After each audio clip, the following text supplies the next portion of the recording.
What is the Liberal Party for? Who are they for? What are they here to do? The problem they've got is that they fundamentally, internally, do not agree on any of those questions. Jess Wilson, she's being badged as a saviour. Let's see. The presenting sponsor for Socially Democratic is Dunn Street. Dunn Street is a campaign agency that specialises in community organising. We only work with people who want to build power to make the world a better place. And if you want to create change in 2025, then hit us up at dunstreet.com.au. A special shout out to all of our Patreon members as well. And you can join our community for free or for as little as $1.50 a month. And you too can help support this podcast. All paid members receive a welcome gift. So if you have recently signed up, please check your inbox for a message from our producer asking for your shipping address, because without that, then we can't send you your merch. And finally, today's episode is brought to you by Maurice Blackburn Lawyers. For over a century, Maurice Blackburn has stood up for fairness, championing the rights of everyday Australians and shaping landmark legal reforms. Today, they're harnessing new technologies to make justice more accessible, more efficient, and more responsive to the needs of modern Australia. All right, let's get on with today's episode. We are taping this one on a Wednesday afternoon on the lands of the Wurundjeri people. It is the middle of the month. It's November, and it's time for our Mailbag episode. And what that means is we ask all of our wonderful listeners and subscribers on our Patreon community to send in questions, comments, or topics, and to help me unpack our mail for November. Once again, joined by the former Chief of Staff to three-time premiership winning Premier of the great state of Victoria, Daniel Andrews, Lissie Ratcliff, also the Managing Partner at FMRS Advisory. Lissie, welcome back to the show. Thanks, Stephen. Good to be here. Nice digs as well, looking sharp, that background there. Thank you. So we've got plants that we keep alive and everything. Indeed. And from sunny Sydney, because I was there yesterday and the weather was glorious. He is the Director for Campaigns and Strategy at Unions New South Wales, Todd Pinkerton. Welcome back to the show. Hey, thank you, Stephen. Thank you. The weather is still glorious, but I feel like I have a very unimpressive background here. I need to get myself one of those fancy mics that you guys have got. Yeah. We could cool backdrop stuff. Maybe send me something for Christmas, eh? We could arrange something. Yeah. I've been good this year. What do your guest hosts get for Christmas, Stephen? They do. They get good microphones. Or they get invited to the Dunn Street end-of-year drinks. That's what happens. Todd, get on a flight. Come on down. Yeah, it's good for some. Yeah. Not paying for it. Yeah. All right. We've got a heap of mail to get through today, so let's dive straight into it. And the first comes from Patrick, who's a good friend of the show. I don't know if people want me to say their surnames. You should let me know that next time. So I won't for this time being. But anyway, I can assure you he's a very, very talented campaigner. And Patrick says, retiring party President Wayne Swan recently said, and I quote, "Whilst our election victory this year was a magnificent triumph, we spent a long period lagging in the polls last year. Truth is, for too long, we've been in denial about our small party membership, including membership across many federal and state Labor-held electorates." That's the end of the quote. So Pat goes on to say, way back in 2014, then leader Bill Shorten outlined a goal to more than double Labor's 44,000 members to 100,000. I actually thought we had more members than 44,000. That's amazing.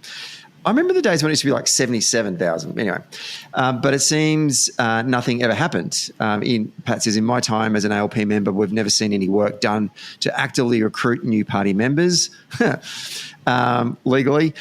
This isn't just a Labor problem. Recent reports show that the Victorian Liberal Party membership has declined from 15,000 members 20 years ago to between 9,000 and 10,000 now, and I reckon they're lying. Does political party membership even matter anymore, asks Patrick. Should this be something that the party puts an actual effort into? So lots of questions there for us to dive into. To you, Todd, first of all, just those remarks from the outgoing party president, Wayne Swan. Is he making a bit of a leap when he's trying to connect Labor's poor performance in polling to declining party membership? Well, I'm not in the business of publicly disagreeing with the esteemed party president, Mr. Swan, but I I mean, I was reflecting on this question about whether in the period before the election cycle, the election campaign kicked in proper, our polling was had yet to something to be desired. And maybe, obviously, that's somewhat a reflection of where we're going in terms of government, how things were performing. Obviously, once the campaign kicked in, we saw a real shift, right? And obviously, the historic result speaks volumes of what kicking into election gear looks like when you're a real proper political machine. Maybe there's a view here that you can kind of stabilise our support through the membership, because effectively, like, every party member should be one of our best advocates or one of our best spokespeople. So if you're a big, broad party with lots and lots of members, in periods where we're not spending huge fortunes on advertising, this is me trying to think about how you might rationalise this, right? Maybe in a period where we're not spending huge amounts of advertising, when we've got, if we've got 100,000 members out there talking up Labor positions at the pub or at the barbecue or to their colleagues or their friends and family, we're doing a little bit better in the polls, right? Because we've got all these forces. When we're down to a smaller number of people, we're kind of really relying come election time on the sort of groundswell of support. So, obviously during election period, you find volunteers that they come out of the woodwork. All these people are sort of Labor supporters, some of them party members, some of them just supporters, some of them just long-term Labor voters. They'll come out of the woodwork at election time. So you kind of need the machinery of the party and the kind of election cycle to kick in for us to get that groundswell. I think what the Swan's talking about there is it would be great to have those off cycle as well. I mean, I know from working electorate officers or working with MPs, I always say door knocking 2 years out from the election can be really, really valuable. You get a lot of return for that. Easier to do that if you've got a vibrant branch network locally to do things. But I don't know. I don't know if there's any sort of statistical research currently about whether there's a direct link between the two, but you could see an argument for outside election cycles, more members, more vibrant branch structure could put the party in a better space. Yeah. Lissie, what do you think about that? Do we need to have a vibrant, robust, large membership in order to have electoral success? Well, I think the short answer is no, we don't have to. I don't think it would be a bad thing. I don't think it's a bad thing if we do have that or if we want to have more of those people. But I think if the question is, should the party put its time and effort into recruiting more members? So, I mean, a couple of things I'd say there. One, there is a long-running tension and I think sort of conflict within the party about are we going to be a mass membership organisation or are we going to be a smaller, relatively, membership organisation that has a broader support base? And I think, there's a control question there, right? There's, the UK Labor had a version of this dilemma, a few years back. If you're going to have a lot more people join the party, then there's the questions of voting rights and who gets to decide who gets pre-selected and how the party's run and all those things. And for the people who do run the party, there's a natural kind of tension point about whether they want to let some or all of that power go. For me, though, I think more broad, I'm much less interested in how many members we have and much more interested in how many supporters we have and how broad that support base is. I think the party would do well to kind of to your point, Todd, about the off-cycle things. I think we'd do a lot better to spend more time and effort on organising and then mobilising our supporters. And if some of them want to join the party, then great. And if others don't, then that's fine too. But I think you win or lose elections based on the scale and depth of your support rather than on the scale and depth of your membership. So that's, there's always, whether you're in government or you're in opposition, I think there's always things that you can try and organise and galvanise people around, and I think we should be focusing more on that. And that's certainly something, whether it's state or federal level, that'd be, if the resources exist and the bandwidth exists, I think that'd be a great thing for the party to put more time and effort into in the off, well, definitely in election years, but in the off years as well. Todd, I want to break this up into there's two components to this. I think actually there's the recruitment of new people into our party, and then there's the retention of people in our party. And there's been some sort of research being done over the years about we see spikes in party membership when we go into opposition, or we see spikes in party membership when we've had some success at the ballot box, and then for it to fall away. So there's obviously an issue around retaining our members as well. To Patrick's point there about, I think he said, I'm not entirely sure if we've ever actually had any work done to actively recruit new members. I'm interested in getting a sense for the experience in, because I made a joke before that alluded to branch stacking and the Victorian experience. But I mean, like in New South Wales, has there been actual proactive attempts to bring in more members into the party? Yeah, it actually has. I think and I would kind of watch this space because there's been a lot of conversation about this internally in New South Wales about branch recruitment and kind of doing the drive, right? Because there's never been probably to borrow a former Prime Minister's phrase, there's never a more exciting time to join the Australian Labor Party. So I think about 10 years ago, I remember a huge recruitment drive being driven out of party office, which was kind of like sign up a mate was kind of the idea. And there was this big push around everyone knows someone. And actually, it was really interesting. It came out of post-2011, obviously one of the great losses, historical loss for New South Wales Labor. And at the time, the General Secretary made the point that we got, I think our primary vote was about 25%, which is, pretty dismal and pretty poor. But the point was made that even at the worst point of the party's his sort of political cycle, 1 in 4 people were prepared to vote for the Labor Party. Well, that sounds like a lot of people who might be willing to join it to help rebuild it as well. And so there was this big effort around a recruitment drive to get people signing up a mate. Separately to that, I mean, there is a recruitment drive every year being run by, say, Young Labor in New South Wales. And I don't know if that's the case in all the other states, but, when OWEX kick in, there is a huge movement to sign people up. And New South Wales actually adopts a $5 membership for people joining under the age of 26 for a period of 3 months. So anyone joining under 26, it's $5 for the first year.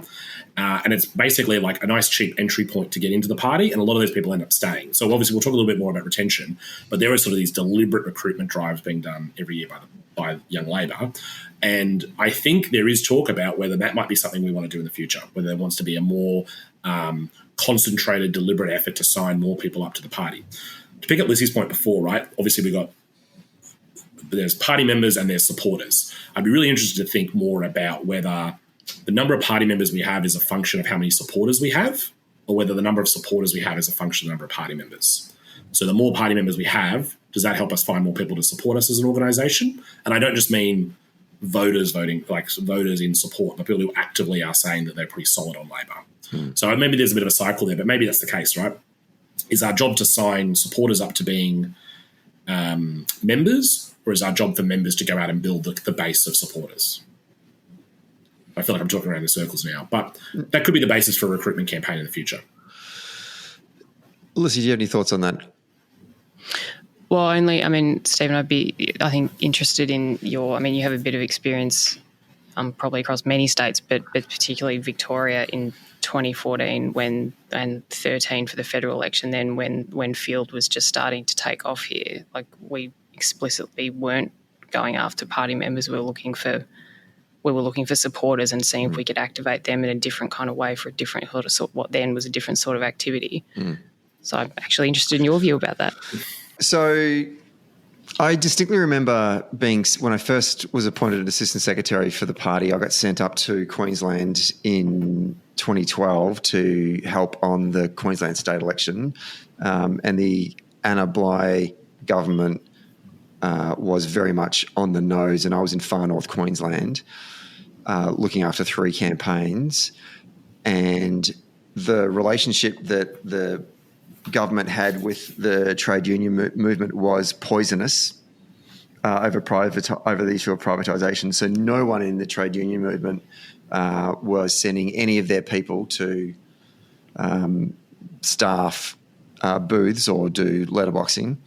The branches themselves were small and old and tired and demotivated, and so they were struggling to want to get involved as well. So we couldn't even do basic things like filling booths on election day. It was grim, very grim. And I had this sort of lightning bolt moment in my head. I just got back from the States and the Obama campaign. I was like, we cannot keep just relying on our comrades in the trade union movement to send bodies, and we can't just rely on our branches.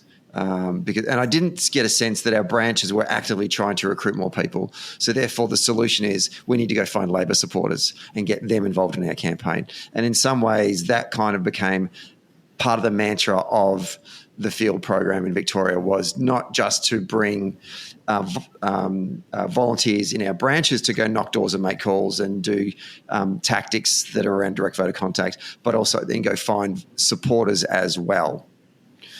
And what happened out of that was, out of the 5,000 volunteers that we recruited into electorates where we were running a field program, which was about 20, 65% of the volunteers that were giving over their time to knock doors and make calls and do what I'd call direct voter contact or field activities were not members of the Australian Labor Party.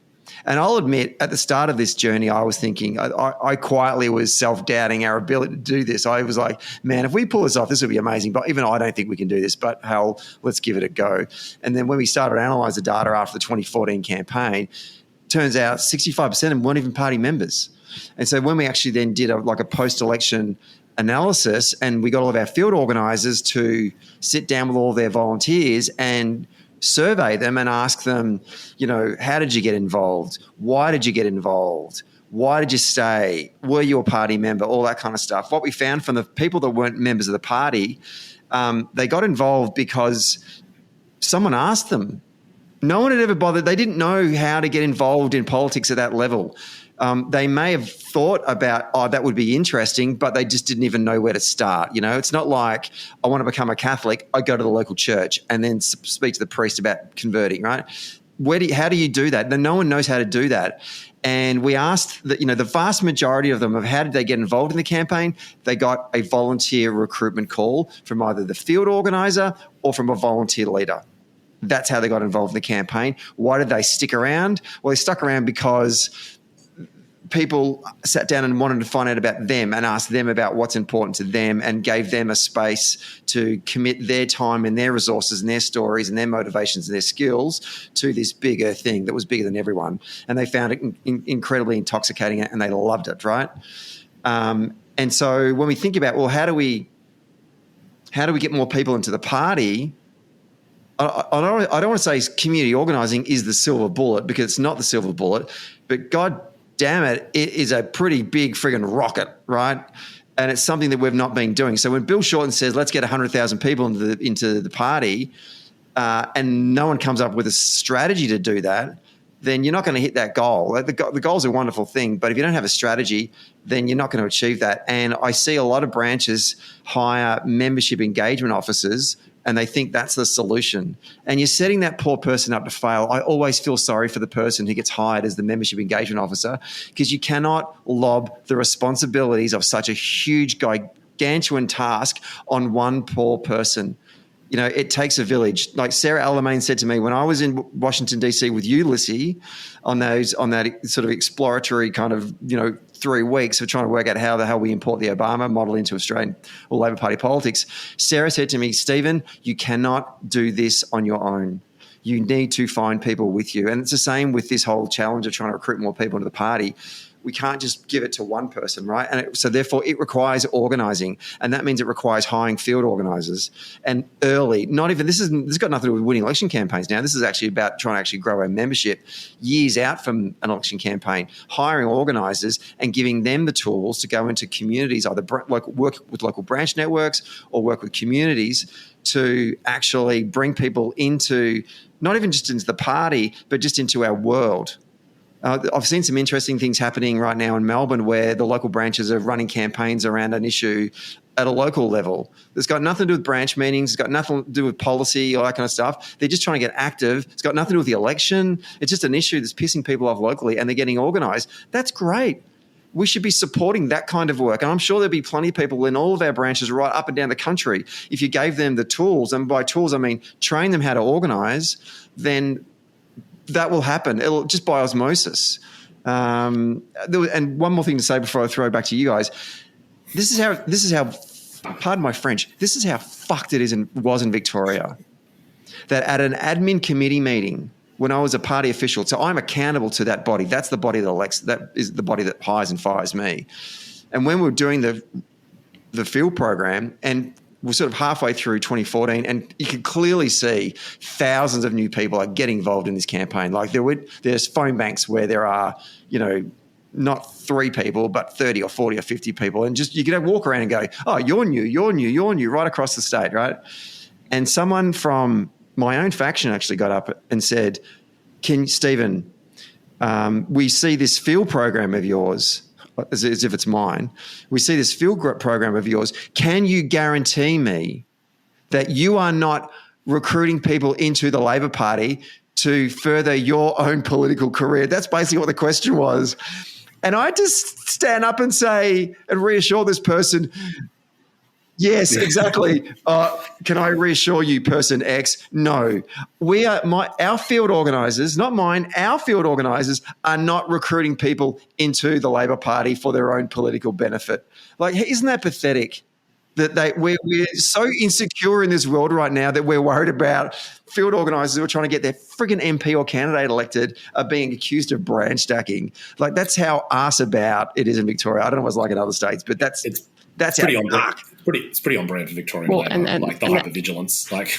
And that's the tension we talked about before, right? Like on one hand, we've got certain leaders in the party setting goals and saying, "Oh, we want to be this huge membership body," and then you've also got a bunch of the parties, governing architecture saying, "Well, hang on, we can't have all these people joining the party." So, like, those two things are not aligned and have to date not yet been reconciled. But I think another point that I think is interesting what you said, Stephen, is that experience of having a field organiser or a volunteer leader ring you up or knock on your door and say, hey, would you be interested in getting involved in our campaign or whatever it is. Like, part of what they're doing then is what you just said, is finding out about that person and what is important to them. And I don't know about either of you. That is not my experience of branch meetings. It's not about, when you go and join at a local branch, it's not so much, what's interesting to you as a human, Stephen, like, why are you here? It's more about, well, here's the party and you're slotting into it and we're all going to just keep going that way. So I think that makes the connection more tenuous, and because it's less, there's less heart in that. Yeah, I think it's a great question to pose, and I'm going to ask you, Todd. Todd, how did you join the Labor Party? How did I join the Labor Party? I think I was reflecting this the other day. My local MP asked me. I was at a university campus, involved in a student election, not like involved for a political party reason, but just I liked some of my friends were running and I thought I'd have a go, and I really enjoyed talking to people, and then turned up to the campus celebratory drinks, and my local MP, Michelle Rowland, was there supporting some of her local Young Labor branch members, and we got talking, and then next thing you know, I think I had a membership form the following day. Like, it was very much that conversation. She was interested in why I cared about the party, what my values were. Like, I was just this young kid from Blacktown, and she was very inspiring as she is. And I know like tens to dozens to almost 100 people who would have joined the party because Michelle Rowlands eyeballed them and said, well, if you want to put your money where your mouth is, why don't you have a go and join the party and get involved? But I think that's part of your, obviously part of your theory here, Stephen. I think is also quite consistent with what Wayne Swan is also advocating, right? Like, he's not saying that we just want lots of numbers because it looks good on the balance sheet. It's a vibrant party. It's one with lots of people who are actively engaged, who are signing up their friends or building supporters. Like, he wants a network of community activists in the community, partly as an electoral tactic, right? It's one way for us to counter the influence of money in politics. But two, he sees the party as one of people. And I would take one point you said before about relying on the trade union movement. I was thinking about this earlier. There's 1.6 million. How many ALP members do you reckon we have? 44,000 nationally or something, right? There's 1.6 million union members in Australia. Like, if there were efforts to sign up 1% of the union movement, like, what would that mean? Like, that would be a completely different party. I'd also think we'd have a better party. But, they're building from supporters. Like, rather than just asking random people to join, let's start with people who share our values and have a conversation from there. And to the point you were saying before, Lissie, like the role of a supporter, like there was one volunteer in Carrum who was a retired union delegate for the old Flight Attendants Association. And she was one of our best volunteer leaders. Like, she She ran her own phone bank on a Thursday night. So charismatic, so motivated. I think partly she came down so regularly because she didn't want her husband to know that she was still back on the darts, so it was an opportunity to get to have a smoke halfway through the phone bank. But anyway, she was never going to join the Labor Party. She said, Stephen, I do not like I think the Labor Party's been weak on the issue of the Republic. They're not doing enough. I'm a Republican, and until Australia becomes a republic, I'm not going to join the Labor Party. I respect that. That's fine. You know, she committed countless hours to the campaign. You know, she's just as worthy to our broader movement and our mission than folks that have paid $40 or whatever it is to be a member of the Labor Party, you know? So I think, to your point earlier on, Lissie, as well, there's got to be space for all of those people. And there are millions of them. There are millions, as Sam Dastyari said, 25% of the folks that are living in New South Wales at the lowest ebb still put a number one next to a Labor Party candidate. If we can get those people to come and support our work in some capacity, then that's a good thing. Yeah, and by virtue of the maths, like the more people engage as supporters, some proportion of those will ultimately end up joining the party. And then if we do a good enough job at the organising bit and the recruitment bit for support, well, then the party's going to have to grapple again with how many members do we want, and what do they get for being members? Like, what is the value proposition of being a member of the Australian Labor Party? What does that mean? As opposed to your Karen volunteer leader who, you know, shows up and does, you know, pulls her weight in the weight of, you know, 50 other people during a state election campaign. And I think, you know, you said earlier, it's, you know, part of it is about hiring community organisers early. I'd say it's hiring community organisers permanently. Yeah, 100%. And the other thing is that what do we get? I think, like, let's talk about retention. I think sometimes we look at this the wrong way. We shouldn't be approaching this from the perspective of what is a party member getting, because that's transactional. In organising, our work must be transformational. It's an exchange of resources and interests and commitment to one another to a bigger shared goal. That's what organising is about, and that's what our party should be about, and, you know, from time to time is about. If we fulfil that promise, then people don't ask, what am I getting? Because what they're getting is actually relationships, and they're getting this experience of being part of something bigger way of committing their skills to creating change in their community. That's what people want to do. No one joins the Labor Party to vote in party pre-selections or who's going to be the president of the National Party or, you know, those kind of things. I mean, they find out about that and then obviously commit to that. That's fine because we're a democracy, but that's not the reason why they join. And so we have to facilitate ways in which we make the work for them to be transformational and not transactional. Yeah. Right. I'm going to take that as a comment, not a question. So that was excellent. Well, I mean, but like, one thing I will say is that when you do join the party, no one sits down with you and says, here's the different ways in which you can get involved in so many wonderful things that happen, like this, what I'd call Labor societies, as they call them in the UK, Young Labor, Rainbow Labor, Labor for Housing, you know, Labor Women's Network, whatever. There's so many different organisations that you can get involved in those kind of interest-based groups or policy committees or the branches or ways in which you can just get involved in a campaign. I don't think that no one gets the Google Maps when they join to show them how to get around.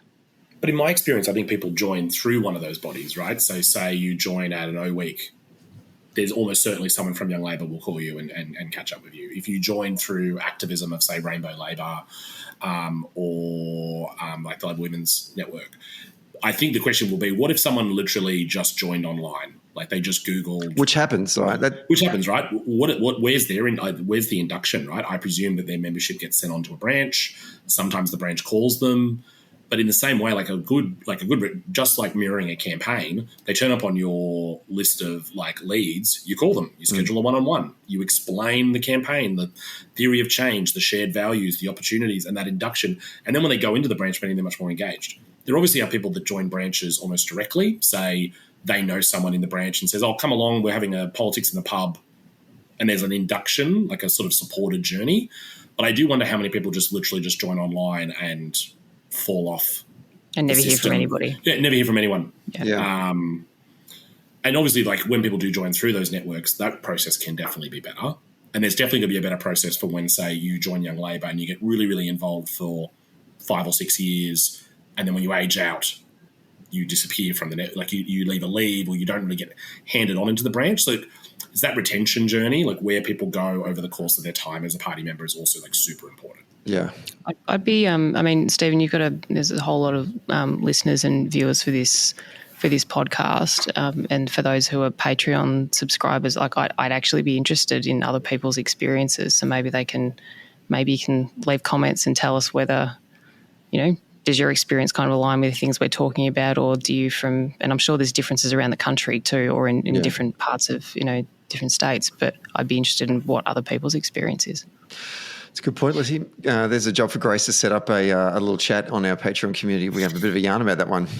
They can leave it in comments on this one. Yeah, and indeed, absolutely. One other thing to add, we also got a question from Andrew Stanley, who says, do you think it's a wise strategy that the ALP at all levels engages in making political videos that would explain, argue and inform policies with calls to actions to join the party or join your union?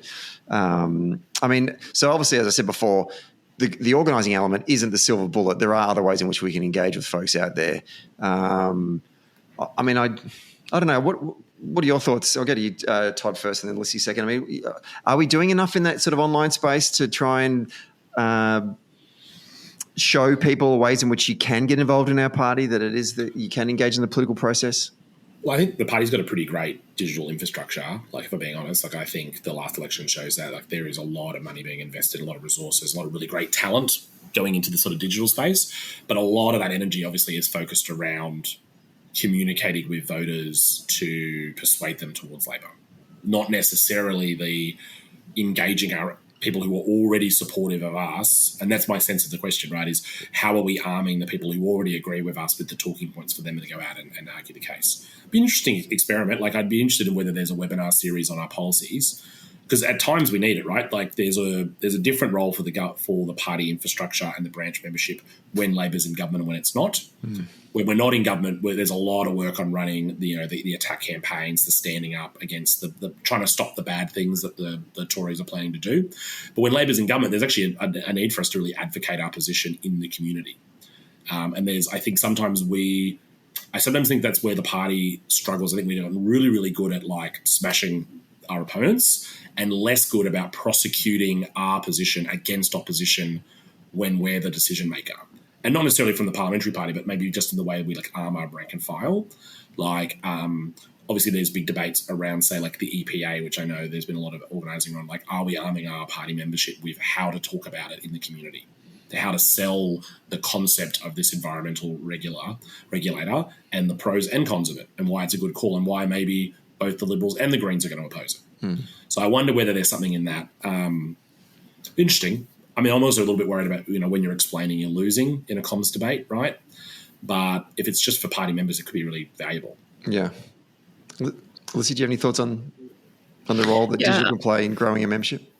Yeah, I mean, look, I think more resources for members is always, for those who want more information, I think is always a good thing. I will give a nod in the direction of every party official in the country, though, who's spending all their time thinking, yes, I've got 1,000 different priorities and I'm supposed to resource all of them, and you just told me to hire a bunch of field organisers and now you're telling me to do a bunch of digital stuff. So, I'm going to make a bunch of documentaries about our policies. That's right. like that. However, one thing I think is it may be interesting in this space, though, and fully acknowledging that we're one smaller country with smaller population, and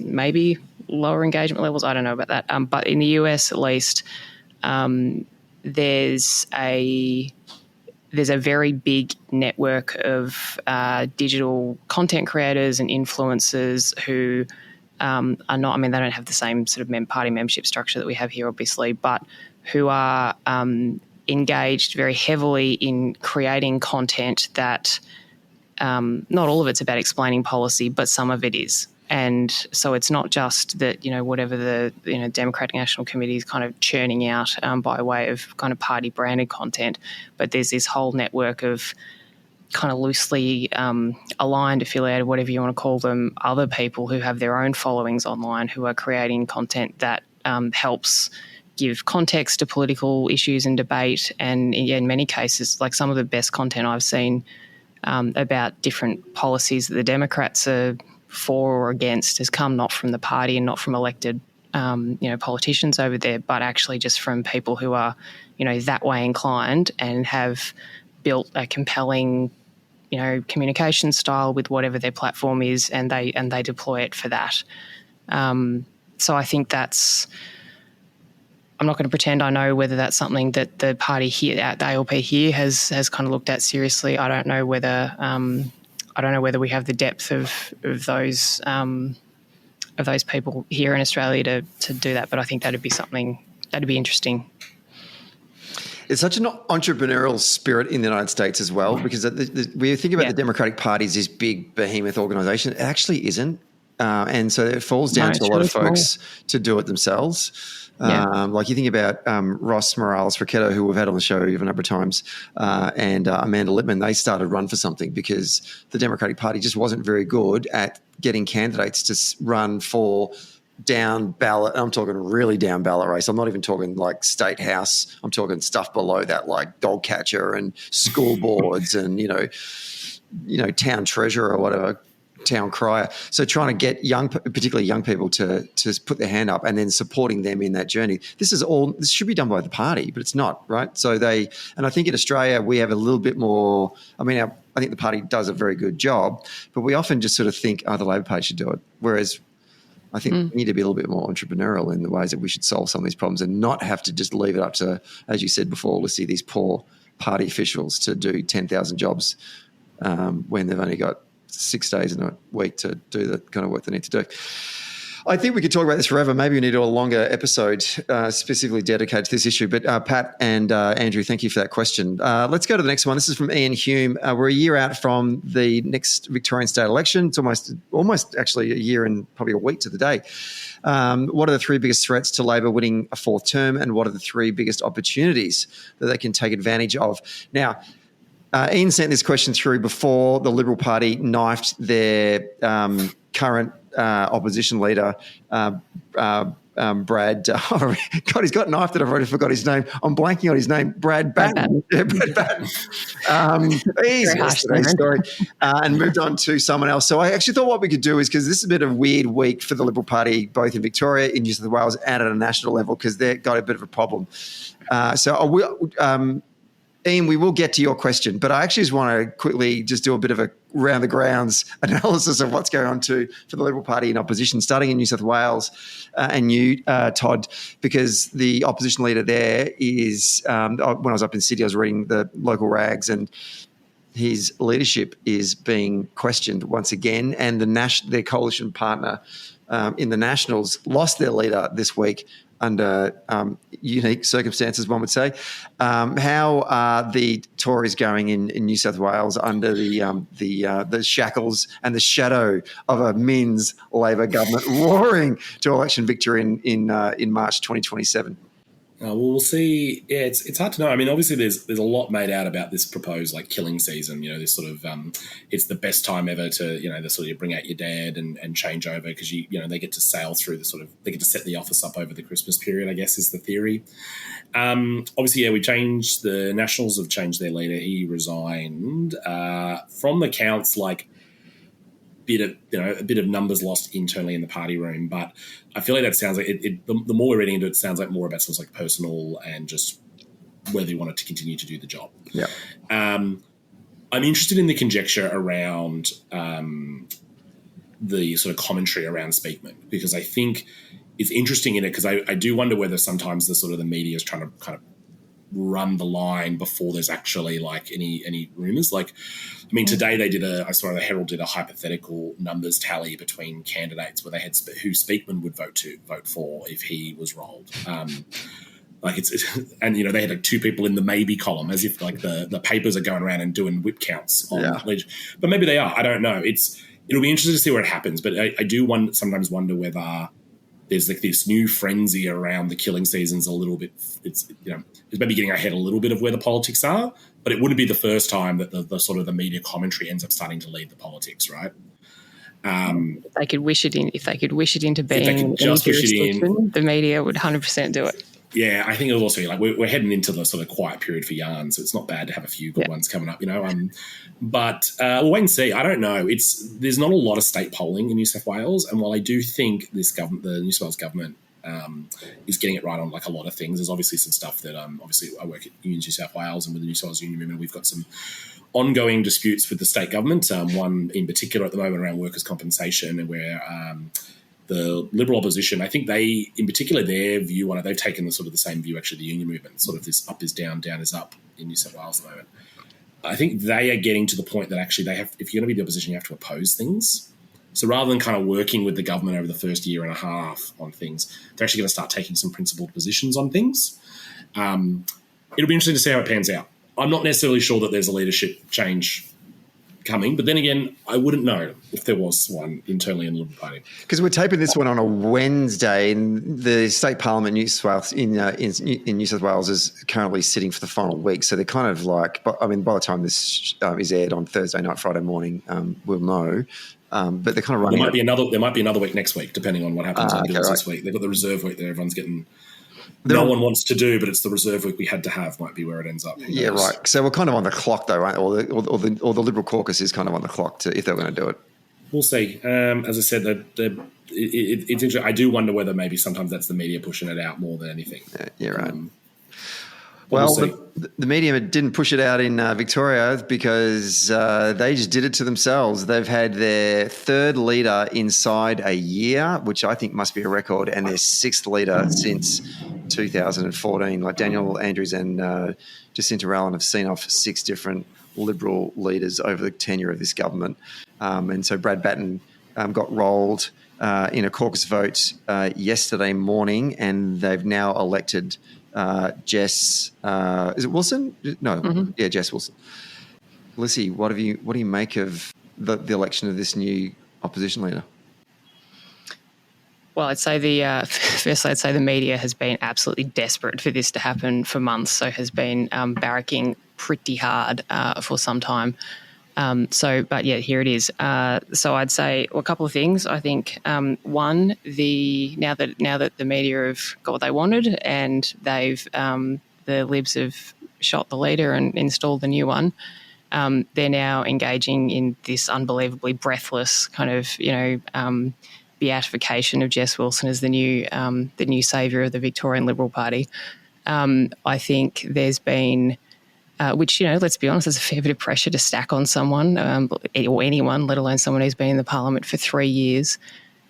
I think that some of the things that people are, particularly our friends in the media, are probably missing or deliberately or otherwise is that while she herself is a member of the moderate wing of the party, she represents, for those interstate listeners, she represents the electorate of Kew, which is sort of in the inner eastern leafy suburbs. Her father was a Liberal MP before her. She's worked with the Business Council. She worked for Josh Frydenberg when he was Energy Minister. So, we're sort of talking like, trust fund Tory from central casting kind of here. But what people are not talking about is the fact that the way she got the leadership is that the hard conservative right of the Liberal Party room are the ones who switched their support from Batten to her and have installed her. And the way that you can be 100% clear about that is the fact that Bev MacArthur, who is the sort of parliamentary leader of that group, has been made the leader in the upper house, which is an amazing development, which everybody should watch with great interest. But the notion that this is some new renaissance for the Liberal Party here in this state and that they're suddenly going to start connecting with millennials and start, moving their positions into the 21st century and all manner of things, I think that is, I think that's just fanciful. Jess Wilson may be a moderate face of the party, but she currently has absolutely no authority to shift any of its significant policy positions on any of it because the people who've installed her and will keep her there do not agree with her on those things. And I think it really makes I think it really begs the question, which is not just a Victorian one, it's playing out in brutal fashion in Canberra at the moment as well. Like, what is the Liberal Party for? Who are they for? What are they here to do? And I think the problem they've got is that they fundamentally internally do not agree on any of those questions. There's people like there's having John Howard's Broad Church, and then there's being in just completely separate buildings. And I think that we're still going to see. I don't think that question is resolved in Victoria any more than it is in Canberra. So we'll see. They'll probably talk more about the economy, which it's the Liberal Party, so shock horror. But the notion that you can give millennial voters a new message about housing and wanting people to be able to afford to get into houses while you've got your front bench storming up and down the Bayside seats in Melbourne declaring that nobody else should be allowed to live here, like that kind of contradiction, I think is just pretty diabolical for Jess Wilson and her party, and I will be very interested to see whether she is able to do anything at all to get around those very significant issues. So she's being badged as a saviour. Let's see. She's a shelf company for the hard right of the Liberal Party, basically. Let's call a spade a spade. And you're not going to change. You're not going to win a horse race if you change jockeys halfway through, because if the horse is still shit, the horse is still shit. Like you're running on a mule. What I find interesting is that how the media can all of a sudden, with someone who's been in the job less than 4 years, I should say, all of a sudden resolve all of the structural problems that the Liberal Party have, both here in Victoria, same in New South Wales, same at a national level. To your point as well, Lissie, they've got no ideas, Well, and also they hate each other. Like they fundamentally, viciously hate each other. Yeah. And that comes at the expense, like they're not thinking about the voters, they're all thinking about who's squaring up against who, and it's who's in control of the party is of much more interest to a lot of these people than who's in control of Treasury benches. Yeah. They're bereft of ideas because they are so disconnected from ordinary Victorians, or at a national level, they are so disconnected from regular Australian voters. And I mean, she's from she worked at the Business Council, for God's sake. I don't give the Australian newspaper credit for a lot of things, but I will give them credit for this. They are the only publication so far in all the reporting I've seen that has identified her time at the Business Council as a political problem rather than a political benefit. Working at the BCA, with due respect to a few people I know who do work there, it is not the same as running a business. Stephen, you and I are obviously small business owners now, so we can say that. It's not the same as running a business. And, they represent the biggest businesses in Australia, and the notion that that is somehow going to translate into, being brilliant on the ground with ordinary Victorians, try and put food on the table and feed it, pay their mortgages. Those two things are not, they are not the same. And, she said her opening statements, I've got to give her props here because it was the first time you probably heard some clarity from a Liberal leader in a long, long time, because they actually almost, borrowed the 2014 campaign playbook of ours and actually come up with a grid of issues that they want to talk about, which was the economy, health, crime and cost of living. Now, I'm always worried when a Liberal Party says that they're going to prioritise health, because it doesn't mean they're going to put more money into it. It normally means they've got to cut it.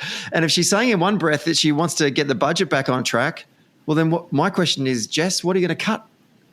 What's going to get cut? And I'd remind people that the Liberal Party ran its campaign on health in 2022, and that didn't go very well for them. No, it didn't. So anyway, your point's right. They're going to need new ideas, and let's see if they've got any. But it's the same divided, fractured party that it has always been. And at a national level, Todd, if I can bring you on to a broader conversation as opposed to the internals of the Liberal Party in Victoria, at a national level, just watching what's going on with Suss and Ley over not just this week but over the last couple of weeks, particularly this internal debate they were having around the net zero target stuff. I never thought she would last this term anyway, but I thought she would at least get to, say, 12 months. And I don't think that's going to happen. The Conservatives broadly are a basket case. And to the point that Lissie was making before, they've never been able to reconcile the fact that are they a Liberal Party or are they a Conservative Party? And I'm wondering, is that the heart of the problem for the centre right party in this country? I mean, the position that is sort of bob each way on net zero is just political suicide for them, I think. It's hard to know I think their real problem is it's hard to know what voters they're pitching for, because they're all pitching for someone, but those people do not have a lot in common. And I always think about, say, the seats that the Liberal Party does hold.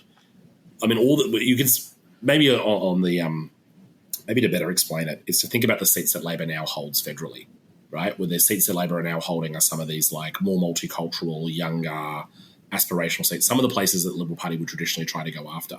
They're the very seats that this sort of policy position is alienating. I can only speak really about New South Wales as the electorates I know best, but they're not really pitching to try to win over Bennelong anymore, or Reid, or Barton, or any of these seats that normally might be in play.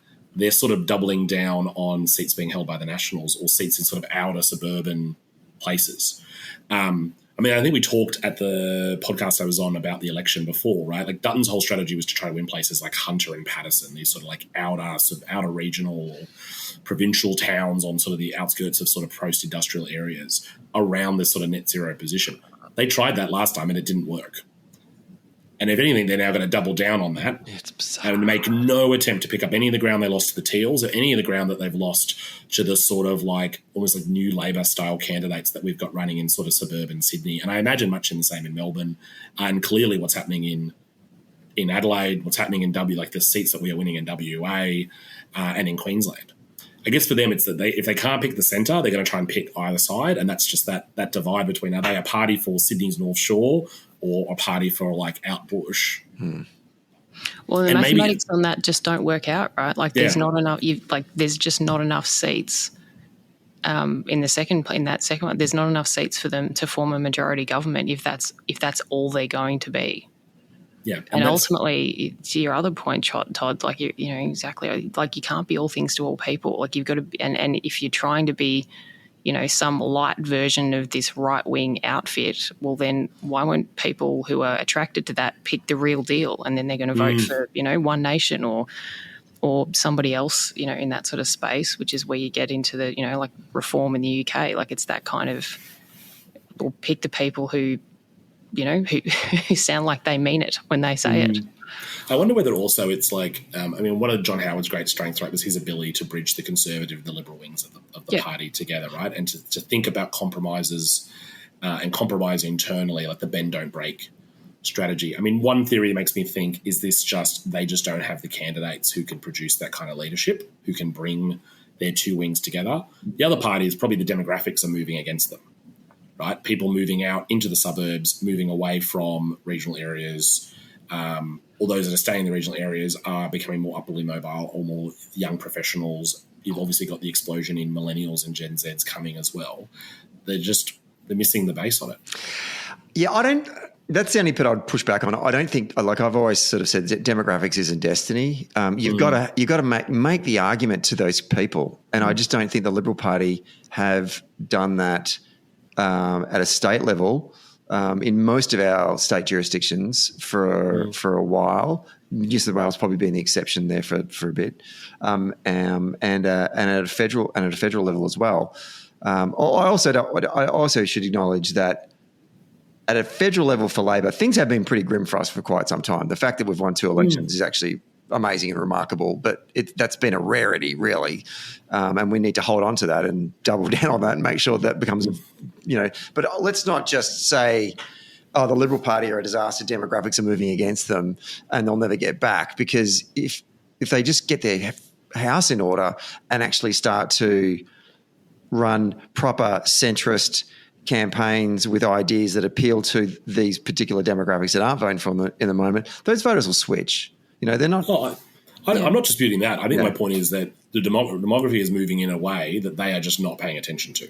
Yeah, and they do not seem interested in at all. Yeah. And Todd, is it fair to say, and I ask this obviously from a different state, but is it fair to say that the last New South Wales Liberal government, albeit a couple of years in the rearview mirror now, were better at kind of holding that? I'm not saying they were John Howard level, but that they were better at holding enough of that centre ground and managing the kind of obviously the members on the fringes, but that they were better at holding enough of that centre ground that they they appealed to enough people that they had it was a long-standing government, right? Yeah, I think absolutely. I think maybe that's partly a reflection of the concentration of, say, like the moderate seats that the Liberal Party has traditionally held. Yeah. So your North Shore, North Sydney, parts of the world where they're economically conservative, but there's a level of social liberalism to them. And they've not faced the same degree of teal challenges in New South Wales, probably at a state level. There are a couple, you could say, like teal adjacent candidates. I don't know what the next colour in the scale is next to teal. But the secret to their success had been, say, like a Mike Baird character who might be more on the socially conservative side, but was able to sort of present himself as a sort of reasonable down-the-middle candidate. Similarly was where Gladys Berejiklian was. It was also very much the part of where Barry O'Farrell was. What sort of brought them under towards the end was obviously, for the last state election, it was the COVID had kicked off the debate around the wages cap on public sector workers and what that meant for the services that people relied on. And secondly, just the government had an absolute perfect batting record on privatising public assets. And when cost of living hit and inflation hit, people were paying for it. Because every asset privatised is someone else's profits that you've got to pay for. And so they could kind of keep the show together for a while, but eventually their kind of internal tendencies, I think, got out of them. But I think there's some lessons. I think if I was the Fed Libs, I would be looking at the mod Libs from like 2014 to 17 for some real tips about how to try to actually pitch to the centre. Well, to close out this particular question, I need to probably quickly answer Ian's substantive question, which was what are the biggest threats to Labor winning a fourth term and their biggest opportunities? I mean, in the light of this change in leadership, I think that one of the biggest threats is for Labor to just overreact to this decision. I think Labor need to stick to what they have been doing well and what has been a winning formula over the course of the last 10 years, and that is service delivery and that can manifest across, health and education and public transport and job creation, and keep talking about it and always frame all of the communication in terms of making it about the lives of the people of Victoria and not talking about yourselves. Obviously, have a look at what's going on the other side because you need to mount an argument against your opponent, but don't get distracted by that. Just stick to what you're doing. And I think that we've seen in the last couple of months anyway from the Allen government that getting back to what I would say would be good core state Labor business where they are out there coming up with ideas that voters resonate with and go, that's a really good idea and that's why I vote for you at the election. So things like the stay-at-home stuff obviously was very, very popular with key demographics, getting back to these demographics, key voters that were like, this is going to help my life, right? And I think that in 2026 we need 2 or 3 more big things like that from the government. And one of the other things to your point, Ian, about what are the things we take advantage of the fact that we've got control of the purse string, use incumbency to our advantage and set the tone and put pressure back on our opponents for them to then actually kind of answer the question of, well, how are you going to pay for it? How are you going to make people's lives better? And that's where I think the Liberal Party get tripped up, is that they don't actually know how to make people's lives better. So if we're talking about that, we're going to be okay. But if we're talking about ourselves or getting lost in some of the ether of, stuff that people just don't find relevant, then we're going to be in trouble, would be my thought. But anyway.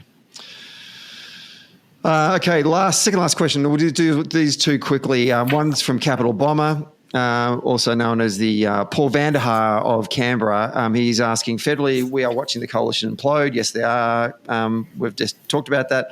However, they are correct in reminding us of how expensive power bills are. Ken Henry says it's bad policy to keep assistance going in this respect. The only solution is to bring some gas home to alleviate this. Where are we up to on this one? I'm not a policy person. Todd, are you up to date with what's going on here? Where are we up to with this? Well, I think it all stems from, without getting into the policy, but I think we're talking about the politics, right? Yeah. It all stems from everything is cost of living, right? Everything is coming back to cost of living and everything's going to be seen through that prism. So, energy being such a core component of it, that's what housing is effectively a cost of living issue. Energy is a cost of living issue. The government is right to pursue with the just transition, net zero, and pursuing that. where the Libs are trying to position themselves, and I do think having this bob each way where they're trying to appeal to some people by saying they'll do something on renewables, but at the same time they're going to not sign up to net zero because there's other people in opposition to it. What they are trying to zero in on is that the government's views on just transition or on a clean energy future are going to cost you more. And what they're presumably what they're hoping for is that people will put their wallets ahead of their views about the future. Where I think they're going to fail on this regard is that all the research is in about like clean energy is going to be cheaper and more affordable. It's going to be more affordable than ever before. I saw a piece the other day that we're getting pretty close to you're going to get paid to run your electricity during like peak periods in the summer during the day because of the amount of solar panels running. You're going to start getting a discount on your energy bill if you pump the aircon at midday. I think that this is one of those things where I think like the tail's wagging the dog. The Liberal Party is clearly thinking we can make this all about cost of living because we're listening to people who just hate any attempt to do anything about anything on the clean energy piece. What they're missing is actually there's a lot of money to be made for a lot of money to be saved for consumers by continuing along the path, and that's obviously the point that Chris Bowen's been making. The government's response to clean energy is not entirely rooted in just a need to deal with the climate crisis and climate action, but also in the incredible amount of jobs it's going to create and the tremendous consumer benefits they can also bring as well. So it'll be interesting to see this debate. The Libs are clearly placing some bets on this, and we're waiting to see how we do. I guess the other part of it will be how much of this is going to be dependent on what the economic factors are, right? The price of energy is not entirely set by the federal government with a stroke of a pen. It's dependent on a variety of factors internationally. So we'll see. But that seems to be where it's facing up. Lissie, what are your thoughts on that? I mean, there's only so much that a government can do to intervene in a market to try and drive down cost of living. And I take Ken Henry's point that it's bad policy, but I just, apart from actually doing something along the lines of, tearing up all of these contracts that we've got where we're selling all of our gas offshore, which then obviously brings in this issue about sovereign risk. What else can the government do in terms of trying to, address this issue that households are facing? I think there's I think domestic gas reserve is I think it's one of the most insane things that's just not a universal policy that everyone supports. WA's already got one, so why the East Coast can't have one is beyond me, because it makes literally no sense that we're a net exporter of gas and yet we're proposing to buy it back from people. But parking that for a second, I think the other thing that is this completely false premise that the Nats and the Libs and others are putting around is the notion that renewables is the thing that's driving the prices. Like, the coal-fired power plants are old. They are breaking down constantly. They are costing more and more money to keep online. Governments are starting to have to put their hands in their pockets to prolong the life of these things. So there is not, the fact that the Federal Coalition is somehow, or at least elements of it, somehow trying to convince people that it's this choice that we're going to transition to renewables. It's not a choice. If you want the lights to the coal's going to go. So if you want the lights to stay on, you've got to replace it with something.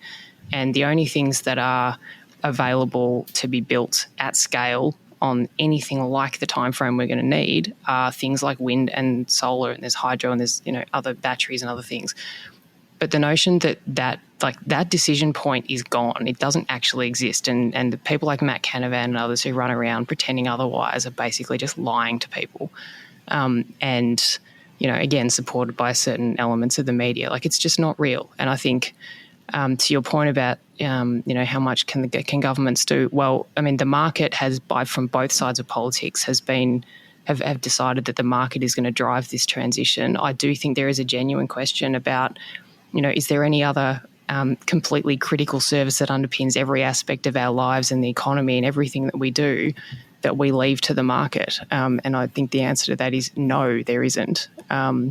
And time's ticking. So it is getting more and more acute. I think for all governments, this is not just a federal government problem to solve, but what are they going to do and what are we doing to make sure that there is enough supply in the grid at all times, to make sure that the economy keeps ticking and we all keep living the lives we want to live. So I think there's a question for governments around that. But the notion that it is somehow free to just keep going with coal is just, it's complete garbage. And the people who are continuing to push that, it is disingenuous at best. Thank you, Capital Bomber, for that question. And the last one before we close it out for today's episode is from Susan. And Susan's asking, she was talking about considering states' rights. How effective will a federal EPA be, and why is New South Wales sacking so many people from the EPA? Is the EPA funded enough to do its job? So there's a bit of a federal question there, but also a New South Wales specific one. So Todd, I might go to you first of all. Why is New South Wales sacking so many people from the EPA? What's going on there? Yes, well, this is not one I was following hugely, but chatting to a few people today, I think going to the end of that question, right, is the EPA funded to do its job? I don't think there's any government department that will tell you that it's receiving enough funding to do the critical work that it needs to do. It's pretty concerning. I mean, one of the things that this government is trying to really build a brand on is its environmental credentials. The announcement of the recent Great Koala National Park.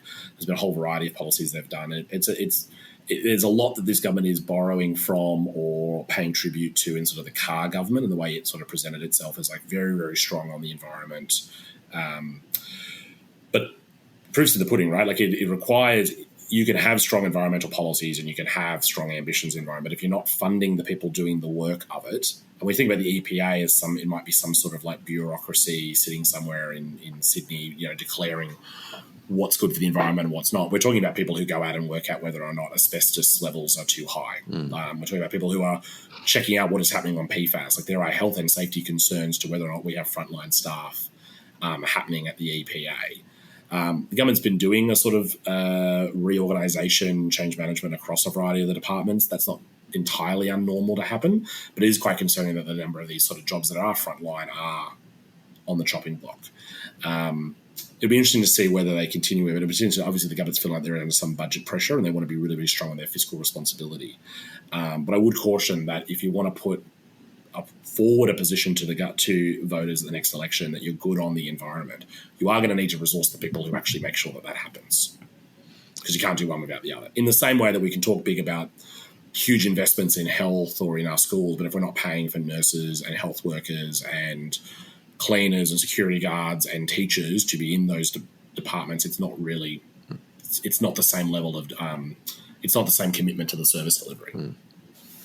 Lissie, what are your thoughts on the how effective a federal EPA would be? The states' rights question that Susan's sort of framed about. Yeah, and look, I'm not going to pretend to be an expert on either the new federal version or the state versions, but I do think there is an interesting question about what is the demarc between what are state responsibilities and the Commonwealth. And one of the things you've always got, in fact, Jim Chalmers, the federal treasurer, is on a big national productivity push, and one of the things he's looking at, and I know state governments are always looking at this too, is what is the regulation that is in the way of things? What's good regulation and what's just duplicated because nobody kind of actually, when they went to make the new law or the new agency, actually looked at what was already there and whether they were going over the top of that. So I don't know enough about it to give our listeners a definitive answer about whether the federal EPA is going to duplicate the state ones, but I would hope there's been some careful looking at that, because if there is a gap that needs to be filled, then great, that's something that government should be looking at to make sure that pollution is not the pollution is prevented or at least mitigated to the greatest extent possible, and that harm is mitigated in those things. But if all it's going to do is just drag down things like housing and other projects that need to get done with some speed, then that's something that I don't think, that's not an outcome that I think people would want to see. So balance is always the important thing in this. And there's a story in the SMH today I saw about the New South Wales EPA is out door-knocking people in the Blue Mountains about PFAS contamination in in the soil and the water up there. And like that's exactly the kind of thing that you would want an environmental watchdog doing, and good on them for being out there and doing it. But yeah, you'd want to make sure you don't want the federal government, the state government spending all their time fighting in the same areas. There is too much overlap in places like health and other things already, which just means there's no accountability for whose responsibility something actually is. Well put. That is the end of our show. So thank you, first of all, to all of our Patreon subscribers and listeners for your questions. We really do appreciate that. If you do want to, for our December mailbag, will we do a December mailbag? We'll see how we go. I don't want to eat too much into your Christmas cheer. But if we do a December mailbag and you want to submit a question, then you should come and join our Patreon community, and you can donate to the podcast. All the money obviously goes to help run the show, and we really encourage you to come and join our little socially democratic community. There's a link in the show notes today to subscribe. Second thing to note just before we wrap up is next Tuesday we're recording the November episode of the Feeney Files with Jesse McCrone. So if you are on Patreon and you want to send in your nominations for Tory with a Typewriter, or the Mel Meninga In Over My Head Award, or the Probably Unanswerable Questions, please send your nominations in for us for that episode, because we're recording that on Tuesday, Melbourne time. Last thing to say before I thank our two guests as well is that there was an announcement out of the National Secretariat that the National Assistant Secretary, Jen Light, is going to pull a pin on her career working at NatSec. We had said on this podcast after we won the election that there should be a statue built to Paul Erickson, to Jen Light, because they were the ones who turned this whole operation around in the space of 4 months, after having absolutely appalling polling numbers to then having the biggest election win for the Labor Party at a national level in our history. So now that Jen is retiring from working at head office, I expect them starting to prepare the schematics to build that statue to go out the front of NatSec. And we just want to, on behalf of everyone from Socially Democratic, we want to congratulate Jen on a wonderful job done at NatSec in her, I think she did 2 campaigns. So well done, Jen. Good job by you, and we wish you the best of luck with whatever you do in the near future. And maybe you're not working for the party, we can get you on the show. Come tell us some goss. But other than that, thank you to Todd Pinkerton from Unions New South Wales, and thank you to Lissie Ratcliff from FM Rest Advisory for coming on the show this week again. And we'll see you all in the near future. Thanks, Darren. See you next time.